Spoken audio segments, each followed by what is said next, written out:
Hello and welcome. My name is Heath Jones, and this is the Northwood Podcast. This podcast is made by me, Heath Jones. I'm the pastor at Northwood Christian Church in Indianapolis, Indiana, and I'm flashing the website on the screen right now as I speak for our visual audience. But for our audio audience, that's www.indyncc.org, indyncc.org. You should check it out to find out more about us, our values, what we offer. And on there, you'll find links to all of our videos, to our YouTube page, our Facebook, all the stuff. And you'll find more lessons and messages and things maybe that you're interested in. So check that out when you find the time. And while I'm talking about websites, I should give a shout out to our producers at the All Indiana Podcast Network. The All Indiana Podcast Network is what it sounds like. They produce podcasts all about Indiana and made right here in Indiana, and you can learn more about the All Indiana Podcast Network and their various offerings by visiting their website at www.allindianapodcastnetwork.com, which you now see on your screen, or you can type www.wishtv.com/podcast, whichever is easier for you. And that's all I want to share today. So we'll break for some ads, and then we'll move on to what we'll be going over today. But first, here are some ads. And we're back. Or maybe you didn't leave. Either way, welcome to this episode, this message from the Northwood Podcast. And the passage that we'll be going over is from a Bible passage found in John, the Gospel of John, chapter 1, verses 29 through 51. And before I dive in, I should say this is a rather lengthy passage, and I should just say that up front. And so if you have trouble focusing on it as I read it, don't feel bad. It's a lot of words I'm about to read at you in all at once. So I encourage you to maybe, if you have trouble tracking with it, turn off the podcast or the video and read it on your own time, or maybe come back later and read it if you had some questions or something that maybe went over your head or something you might have missed while daydreaming. I know how it can go. So either way, here it is for you. I'll just go ahead and read it. As I said, this is from the Gospel of John, chapter 1, verses 29 through 51, and it goes. The next day he saw Jesus coming toward him and declared, "Here is the Lamb of God who takes away the sin of the world. This is he of whom I said, 'After me comes a man who ranks ahead of me because he was before me.' I myself did not know him, but I came baptizing with water for this reason, that he might be revealed to Israel." And John testified, "I saw the Spirit descending from heaven like a dove, and it remained on him. I myself did not know him, but the one who sent me to baptize with water said to me, 'He on whom you see the Spirit descend and remain is the one who baptizes with the Holy Spirit.' And I myself have seen and have testified that this is the Son of God." The next day, John was again standing with two of his disciples. And as he watched Jesus walk by, he exclaimed, "Look, here is the Lamb of God." The two disciples heard him say this, and they followed Jesus. When Jesus turned and saw them following, he said to them, "What are you looking for?" They said to him, "Rabbi," which translated means teacher, "where are you staying?" He said to them, "Come and see." They came and saw where he was staying, and they remained with him that day. It was about 4:00 in the afternoon. One of the two who heard John speak and followed him was Andrew, Simon Peter's brother. He first found his brother Simon and said to him, "We have found the Messiah," which is translated anointed. He brought Simon to Jesus, who looked at him and said, "You are Simon, son of John. You are to be called Cephas," which is translated Peter. The next day, Jesus decided to leave for Galilee. Finding Philip, he said to him, "Follow me." Philip, like Andrew and Peter, was from the town of Bethsaida.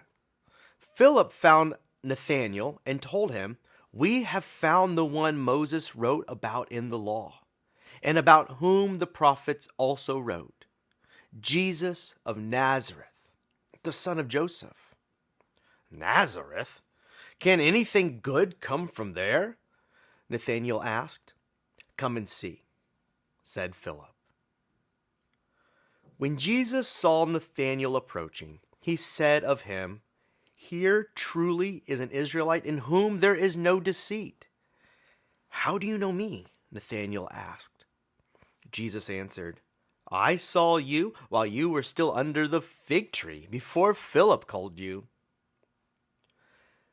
Then Nathanael declared, "Rabbi, you are the Son of God. You are the King of Israel." Jesus said, "You believe because I told you I saw you under the fig tree. You will see greater things than that." He then added, "Very truly I tell you, you will see heaven open and the angels of God ascending and descending on the Son of Man." If you're still with us after that long reading, thank you. It is a long reading, but it tells a story of a group of people who are receiving some good news, or are witnessing something wonderful, who are telling others about it in this game of not exactly telephone, but passing on the good news.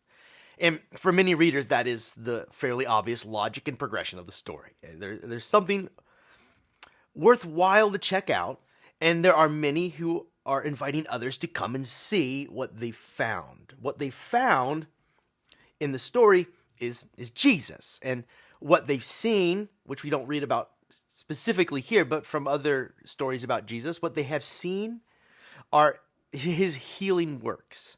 It's simple. And then those that see these things, these good things, they tell others about the good news. And it basically goes on and so forth. Basic gospel, Jesus' ministry type stuff. So I tried to avoid the obvious title when naming this message, but I don't think there's much getting around it. That phrase that pops and is often noticed and commented on is that invitation that's made several times in the gospel, and specifically in this passage twice. Come and see. Come and see, says John the Baptist in various words, not that directly, but at the beginning, after he has witnessed what Jesus does and has seen the baptism, there's the full potency of Jesus' love revealed and on public display through his ministry and all of that. John has seen this, and the Spirit descend like a dove, and the voice speak into Jesus' life, "My son, who I'm well pleased," a voice from God saying, "This is where life is." And so John sees all of this and says, "Come and see." And who could blame him? Check this out. I mean, wouldn't you? And it's not just the theatrics that draw John the Baptist. You know what I just talked about, the voices from heaven, the bright lights, the doves descending. It's not this that draws John and many others to Jesus' ministry. It's his compelling actions in the world. The compelling actions of Jesus drew John the Baptist and all the people. So Jesus heals the sick, gives sight to the blind, preaches about the liberation of the people, liberation from economic oppression and violence as well, war, all of it. So yeah, I'd come out to see that if I saw that. And John the Baptist saw that and said, "Come and check this out." We don't always feel this way when someone compels us to come and see. You want to know, what is it you're bringing me to see? My kids have not always trusted this kind of invitation, and for good reason, because I used to say to them, "Hey, come and check this out. It's so cool." And they'd run up the stairs excited to the bathroom, where then I'd say something like, "Surprise, it's time to brush your teeth and get ready for bed." And this invitation, "Come and see," for me, was really more like a trap. It was a ruse used to get my kids into the bathroom so that we could move the bedtime process along. So no one appreciates an invitation to come and see something like that, something that is unwelcome or not compelling. So by now my kids are on to me. When I say some variant of this kind of come and see, my eldest will nearly always inquire, Dad, come and see what? Because she has learned that this might be an invitation to come and see her daily vitamins or her homework or the mess that she needs to clean up. She knows that not all invitations to come and see something are equal. It's a good thing that she's learning this, because this for her, well, it's just the beginning. Turn on the TV. Watch anything for very long, and you will be bombarded with advertisements to come and see this, that, or the other thing. And in most of those instances, we're promised that if we will only come out and see the car dealership during certain select sales, or the stadium during certain once-in-a-lifetime events, that then we will once and for all and truly be amazed. And if you can only make it to this event, or if not make it in person to tune in for this moment that will not be replicated until they replicate it again next week for the next follow-up episode, or the next round of championships, or the next worldwide tour. My point is, there are numerous voices all around compelling us to come and see one thing or another, one product or another, one event or another. One big promise after another. And the difference between those voices and the voices that call us to come and see Jesus is that when we answer the call of Christ, there is actually something of value to see when we get there. In John's day, this meant that when people responded to the call, they were able to observe Jesus rectifying problems in real time. He healed. He fed the hungry. He helped castaways and outsiders find their ways back into their communities in meaningful ways. Top-down restoration of lives. So it's no wonder that John the Baptist was so emphatic when he invited any and all who would listen to come and see, because if ever a skeptical voice were to ask, come and see what exactly? What you got? He'd have been able to answer, oh, you don't know the half of it. Or to use his words, here is the Lamb of God who takes away the sin of the world. And later, it was Philip who extended this invitation to his friend Nathan. He had answered to Jesus' invitation already, and he was impressed at what he saw, and he invited another incredulous person, but with confidence, knowing that when he bore witness to the work of Jesus in the world, then his friend would be more than a little impressed when he went and saw what was there. A little moved, there are no words to describe what you might find. As people, we struggle to find the words, because Jesus is supposed to embody the answer to what is wrong with the world. So here is one who we are told can mend what's truly broken, the meaningful things in our lives that are broken, and is in fact doing these things. So come and see. I would. Wouldn't you? And here's the thing. We still can. The invitation into the life Jesus gives us is always right there. Here's an invitation to live differently, to hold different values, and to turn what's wrong with the world on its head. Here is an invitation into a community where goods are shared with any who have need, where greed is curbed. Here's an invitation to a community that does not judge for arbitrary differences people cannot help. Here's a community that restores people with actual checkered pasts to their communities and to their own senses of dignity. Into this life is what Christians are supposed to be inviting people into when they are invited to church. It's the same fervor that John the Baptist has at the start of this story, because of course he has seen amazing things, and so have we. But you wouldn't always know that, would you? It's the same lesson learned by my kids, but learned in church. Not all invitations to come and see are the same. And Some invitations that we've received to come and see what others would like us to observe. Well, it's been in churches kind of like when my kids are tricked into brushing their teeth. It can feel like a bait and switch, or worse, like an invitation to a long and boring tea party you have no interest in going to. One thrown for everyone else but you. Going to church can feel like that. And here, I should be even more blunt. I'm talking about what it feels like when well-intentioned Christians invite others to church. We invite them, but do we have something in-house worth their time when they get here? We have invited everyone, theoretically, all are welcome, to come and see or hear the same old songs sung with a third of the enthusiasm they carried with them 50 years ago. We invite people to come and see our buildings that feel more and more like museums than anything else, time capsules from bygone eras. We invite children into our fancy, quiet buildings to see our exciting sanctuaries where they will be asked to sit real still. We will invite strangers into our buildings to have them stand or sit on cue for reasons that are probably unclear to any who aren't initiated or educated into these tired religious constructs. Welcome to church. Come and see. Or sometimes the invitation to come and see is an invitation to see truly inspiring performances of music, art, spoken word. Come and see our choirs. Come and see them once, twice. Come back again next week, our solos. And all of the perfection that we can conspire to create in church. Now there's something. It's worth some of our time to see that. It's better than a cavernous sanctuary filled with echoes, but what does this really amount to in this world that needs change?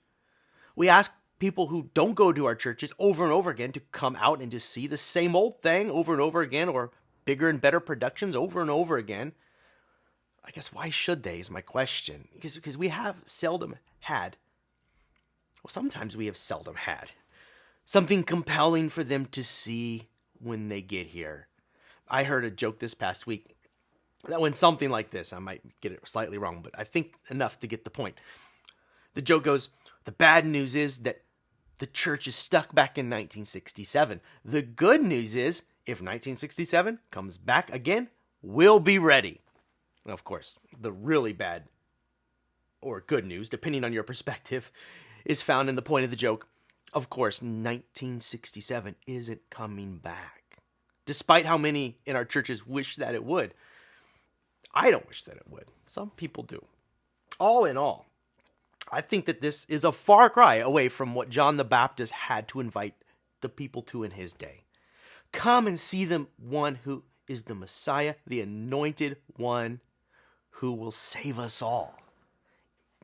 Boy, I wish I could make similar invitations these days instead of our meager invitations to check out our new worship bands and whatever else goes on in church.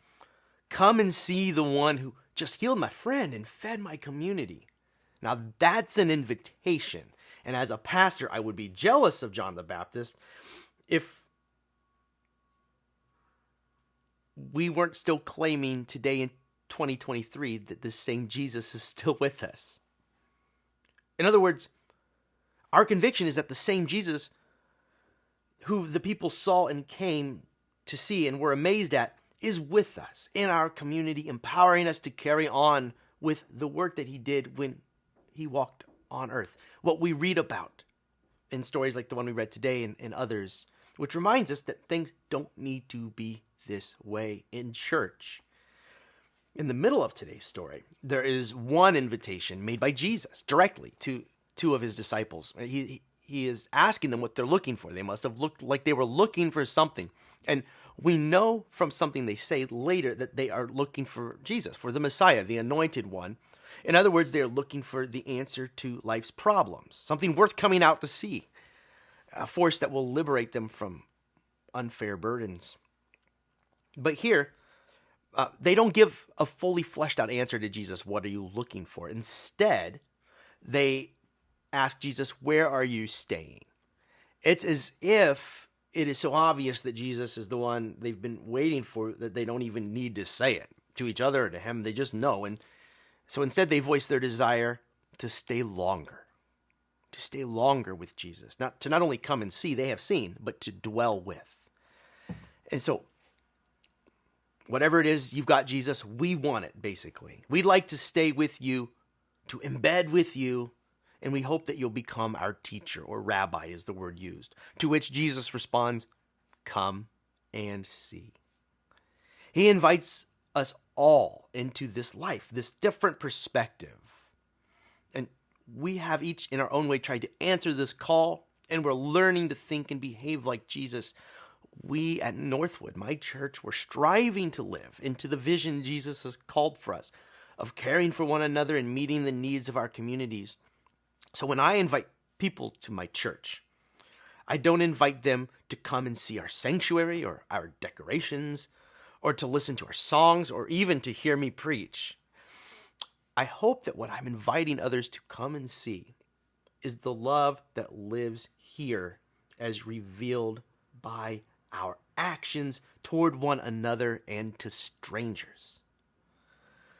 The people that we meet along the way are already bombarded with invitations to come and see a whole lot of spectacle and nonsense. They're invited to that every place all the time. But they are invited to see here what they cannot find there. Jesus described what they find there as transient, what moth and rust destroys. That's what they're invited to see in seemingly every place. How if there were a place where people could come and see the love of God live through our actions? And I'm telling you, they can. How if there were more places in the world where the work of John the Baptist and what he witnessed, the healing work that addressed all forms of poverty, spiritual and physical? How if there were more places in the world where what John the Baptist saw, this healing work, was obvious and inspiring? And I'm telling you, that can be here. And in some ways it is. The good news is, this means that we don't need a whole lot of flash and bang to make a compelling invitation to come to church. What you need is genuine love revealed by our actions. Or as the song goes, they will know we are Christians by our love. The song is simply quoting something Jesus would later say in John's gospel. Just later when he was addressing his disciples how to live, he'd said, all you need is to love one another. By this they will know you are my disciples. All you need is love. Is it really that simple? You know, that's Jesus, started born in a barn with nothing much more to offer the world except a whole lot of love. And look at what happened. Simply God's love embodied in human form. And look at what Jesus did with that. And what would come into our lives, we would come and see in droves. People would flock to see. And the same could be true for us right here, right now, in 2023. If we are waiting for our come to see to mean that we want people to come and see the best attraction in town, well, I think we'll be waiting for a long time if it is merely attraction to spectacle that drives what we do here. But if our come to see means an invitation into a community that will love and support them, that I think that I can make that invitation to you right now. I know this because I've seen it. I know my people. I know my church. I know this because I've listened to those of you who have recently joined us, newcomers. And what has kept you here is not my preaching or our music or anything of that nature. Maybe you like some of that, but what has kept you here has been the loving human connections. Phone calls when we're sick, hospital visits when things get that bad, tears and embraces during the funerals and seasons of heartbreak, connections to resources when we need them, like food and job connections, letters of introduction or references, or simply wise advice, counsel, thoughtful gifts just because, volunteer hours over meals for the hungry or at our food pantry. All of these things. I can make a longer list, but I've seen all of these things from members of my church doing those things here in my time here. And these are compelling actions that will attract people to our church. Our invitation to come and see should be an invitation to come and see these things.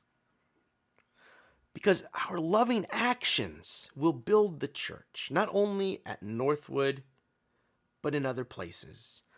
When we invite people to church, we must remember that we are inviting them into experience love in action.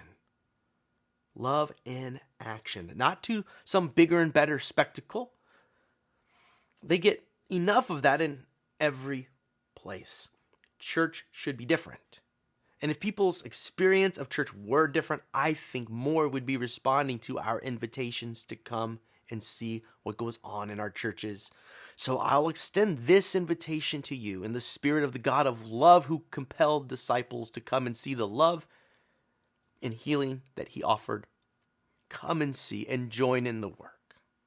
Come and see the love of God transforming us here at Northwood and our world around us. And hurry, because the more of us that get involved, the more there will be to come and see. It compounds the joy and the love, the more that get together and share in it. The more good there will be in the world, the more lives transformed. So come and see. We need you. And who knows what you'll see. Jesus left it pretty wide open. Lots of good options, saying to one disciple at the end of today's story, one who was impressed by one thing Jesus did involving a prescient knowledge and a fig tree, that there would be much more to come than that thing that disciples saw. Greater things than these was the way he put it in verse 51. So I say to you, who knows? Greater things. Let us hope to see greater things, wonderful things than what we have seen in life so far. But the wonderful things that we will see will only be worth our seeing because our actions, our activities will be anchored in love. It will hardly matter at that point how we sing or how well we speak in our churches. What matters is how we love. A love-sick world will turn out to come and see and experience authentic love. So we are trying to, and in many ways succeeding at doing this at our church at Northwood. So here's your invitation. One more time. Come and see what God will do is doing here. We can't wait to discover what will happen next.